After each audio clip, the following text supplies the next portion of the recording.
la nota. Primero, bueno, felicitarte por haber editado en Páginas de Espuma, que me parece como una certificación de que haces cuentos. No sé si te parece eso, es un poco eso. Pues sí, estoy muy, muy contenta de que Juan Casamayor le haya gustado el libro y me haya publicado en Páginas de Espuma, porque para una persona, como tú dices, que privilegia el cuento sobre otros géneros literarios, es como entrar a la catedral del cuento, ¿no? Ujú. Porque es precisamente una editorial que apuesta por el cuento en todas sus variantes, que es propositiva, que sabe que hay muchas maneras de narrar distintas y que acoge a todos estos narradores que privilegiamos las formas breves para hablar de la condición humana, que también el cuento como el microrrelato pues tienen mucho peso para hablar de todo lo que nos está sucediendo, ¿no?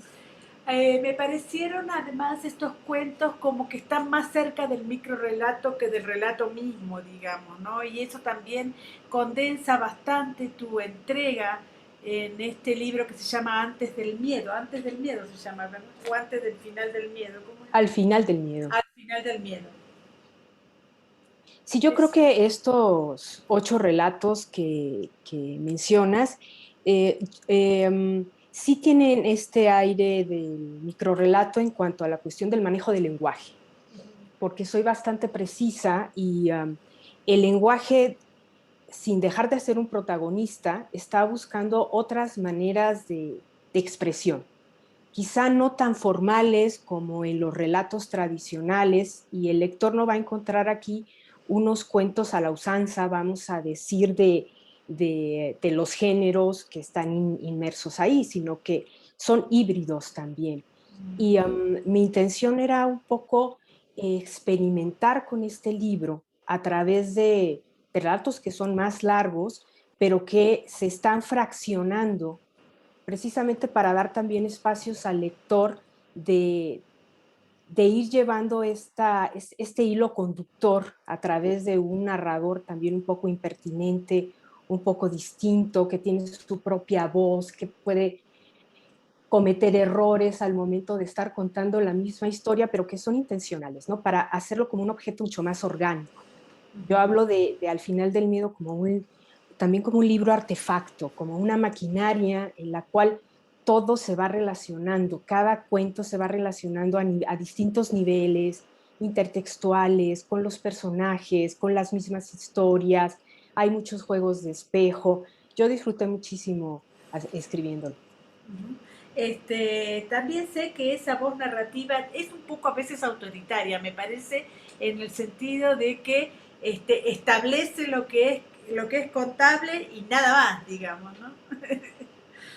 Es para enfadar un poco también al Sí. lector, es para obligar al lector a que participe, a que diga, pero esto no debe de ser así, yo creo que hay otras cosas. Y entonces que el mismo lector vaya terminando de construir cada historia y engranando el resto de las historias que se van a sumar, ¿no? Yo quería que fuera un narrador impertinente, voraz, que te puede gustar o no te puede gustar, pero que va ahí acompañando también, como si fuese un enorme narrador abismado también en las mismas historias, ¿no? Como todos los personajes que están abismados, que son también grandes agujeros negros, que es otro de los conectores ahí de manera más evidente, pero que tienen muchas connotaciones a niveles simbólicos, alegóricos, y, y no sé, yo creo que un lector que lo relea va a encontrar muchas cosas que en la primera lectura de pronto pueden pasar Pasa. desapercibidas. Exacto. Ahora también hay una cosa que no tiene que ver con que si es fantástico o no es fantástico, digamos, porque establece una realidad alterna, es un poco eso, ¿no? Efectivamente, como bien lo apuntas, mi intención también en este libro era ubicarme, como me gusta en casi toda mi narrativa, y lo digo constantemente, que este es un libro de umbral.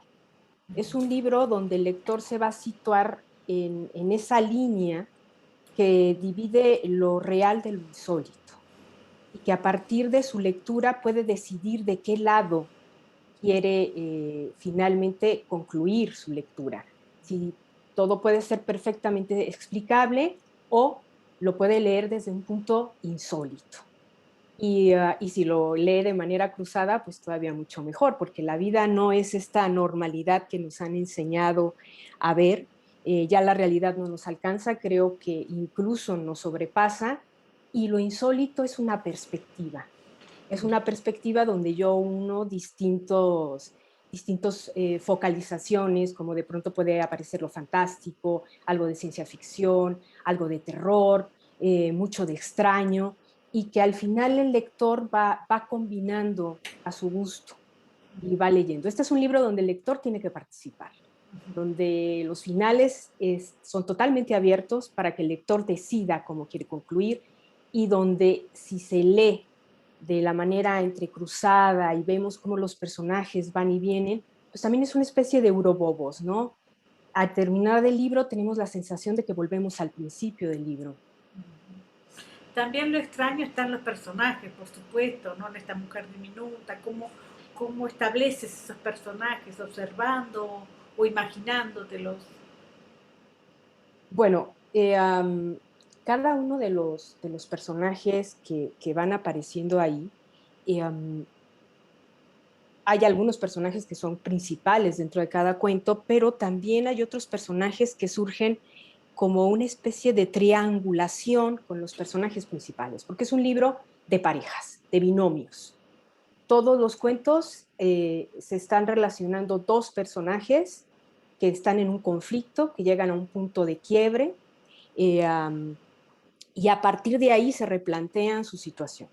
Afuera hay un apocalipsis total, están apareciendo todos estos hoyos negros, pero ya estamos acostumbrados a las apocalipsis, como también estamos acostumbrados a que siempre estamos viviendo con miedo, siempre hay una catástrofe, algo que va a terminar con nuestra existencia, pero ellos deciden mejor centrarse en sus problemas existenciales, que eso era lo que yo quería.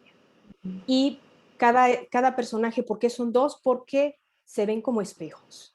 Y luego surge un tercer personaje que es el que viene a catalizar esa relación. En el caso de 7 minutos, como mencionas, pues es esta mujer diminuta que está dentro de una fotografía que Jorge tomó hace mucho tiempo y que nunca se había percatado que estaba ahí, pero que de pronto cobra vida. Y aquí podemos jugar, ¿cobra vida realmente o es a partir de su imaginación? ¿Qué es lo que está sucediendo? Entonces el lector lo va a descubrir, o como en el segundo cuento de Sereno Olvido, ¿no? ¿Se tropezó realmente? ¿Perdió la memoria de manera accidental o decidió olvidar a toda la gente de su vida literalmente? ¿Qué sucede cuando alguien va a buscar una historia a una tienda de antigüedades? Y así se van desarrollando los resortes de estas anécdotas, de estas pequeñas historias que además dentro de esa historia van contando otras historias y se van ligando al resto de las historias. Ahora, dice, es irreverente, audaz y singular, dice Margot Glantz. ¿Cómo fue que ella leyó estos cuentos y, bueno, te dio para una frase de promoción bastante buena, me parece, ¿no? Bueno, Margot conoce algunos de estos cuentos.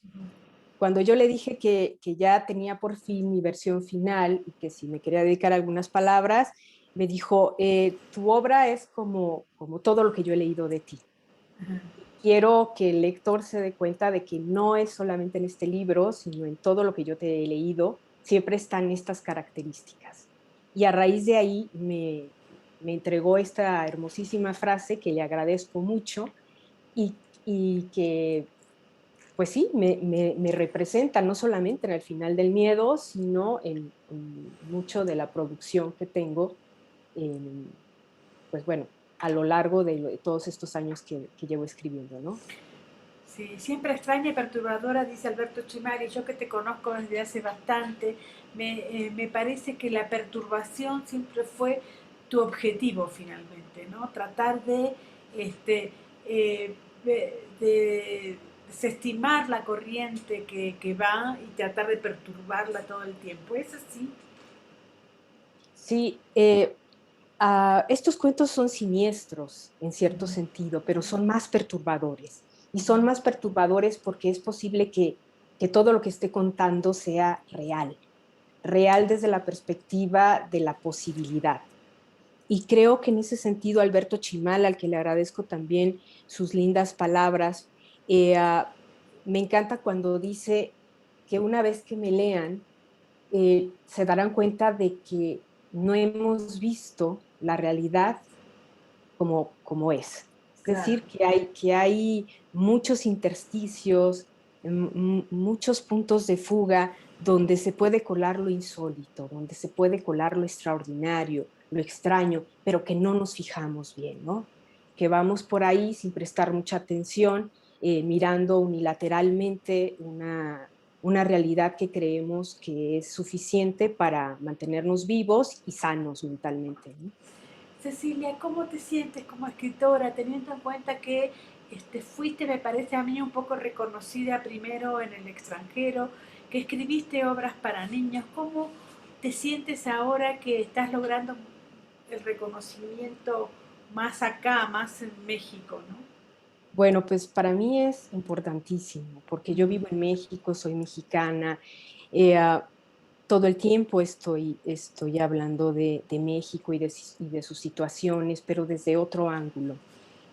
Cuando aquí no hubo cabida para este tipo de literatura, que no solamente hablo de mí, sino también de algunos otros colegas, miré hacia afuera. Entonces empecé a buscar otros espacios mientras aquí se daba la coyuntura y tendría la oportunidad de pronto de encontrarme con mis lectores mexicanos que quiero y que sé que me han leído desde siempre, pero que no habían encontrado mis libros. Y creo que ahora eh, necesariamente tuvo que venir de fuera también el libro, pero que esta es la edición mexicana, que eso es lo que me da más gusto, que sea la edición mexicana, que la puedan encontrar en cualquier librería. Y, y también es una manera de volver, de ponerme a prueba, pero sobre todo del goce y del disfrute de que mi gente lo va a leer, ¿no? Y vienen nuevos proyectos también, y que se van a dar aquí en México. Entonces, eh, um, finalmente, la literatura no es una carrera de velocidad, sino de resistencia. Hay que resistir hasta obtener un espacio donde uno pueda empezar a construir, ¿no? Falta mucho. El libro te puede gustar o no te puede gustar, como cualquier libro, pero es innegable que hay un trabajo de filigrana en él. No es convencional, insisto, el lector no va a encontrar tampoco a la Cecilia de otros libros, porque a mí me gusta que cada libro sea diferente, aunque siga mi voz, siga mi tono, pero que cada libro sea un desafío, porque si no también me puedo aburrir en una fórmula que puede estar probada y que puede funcionar, ¿no? A mí me gusta un poco experimentar también con lo que hago. La última, a veces te debe dar un poquitito de risa de que haya estas escritoras nuevas que hacen de lo siniestro lo normal. Finalmente tú vienes hace bastante, precisamente haciendo de lo siniestro algo perturbador y normal, ¿verdad? Pues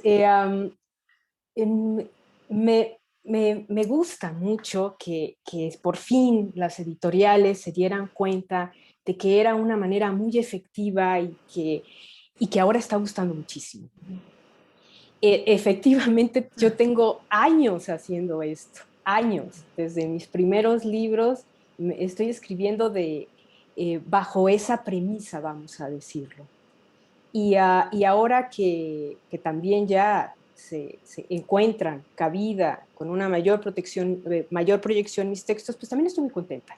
Pero también muy contenta con todas estas jóvenes escritoras que lo están haciendo, porque quiere decir que, aunque ahora pudiera parecer un poco tendencia, aunque nunca estamos en tendencia, pero pudiera parecer un poco tendencia, yo no estaba tan errada, ¿no? De pronto uno va abriendo también brecha y que ahora nos demos cuenta que la realidad en realidad es también muy anormal, me da gusto. No estaba mal, no estaba loca y lo que escribía en su momento encontraría un lugar en el mundo, ¿no? No importa cuándo fue, lo importante es que llegó y me da gusto haber sido de las pioneras. Muchísimas gracias. Un abrazo enorme, Cecilia. Un encanto siempre platicar contigo, Mónica. Gracias.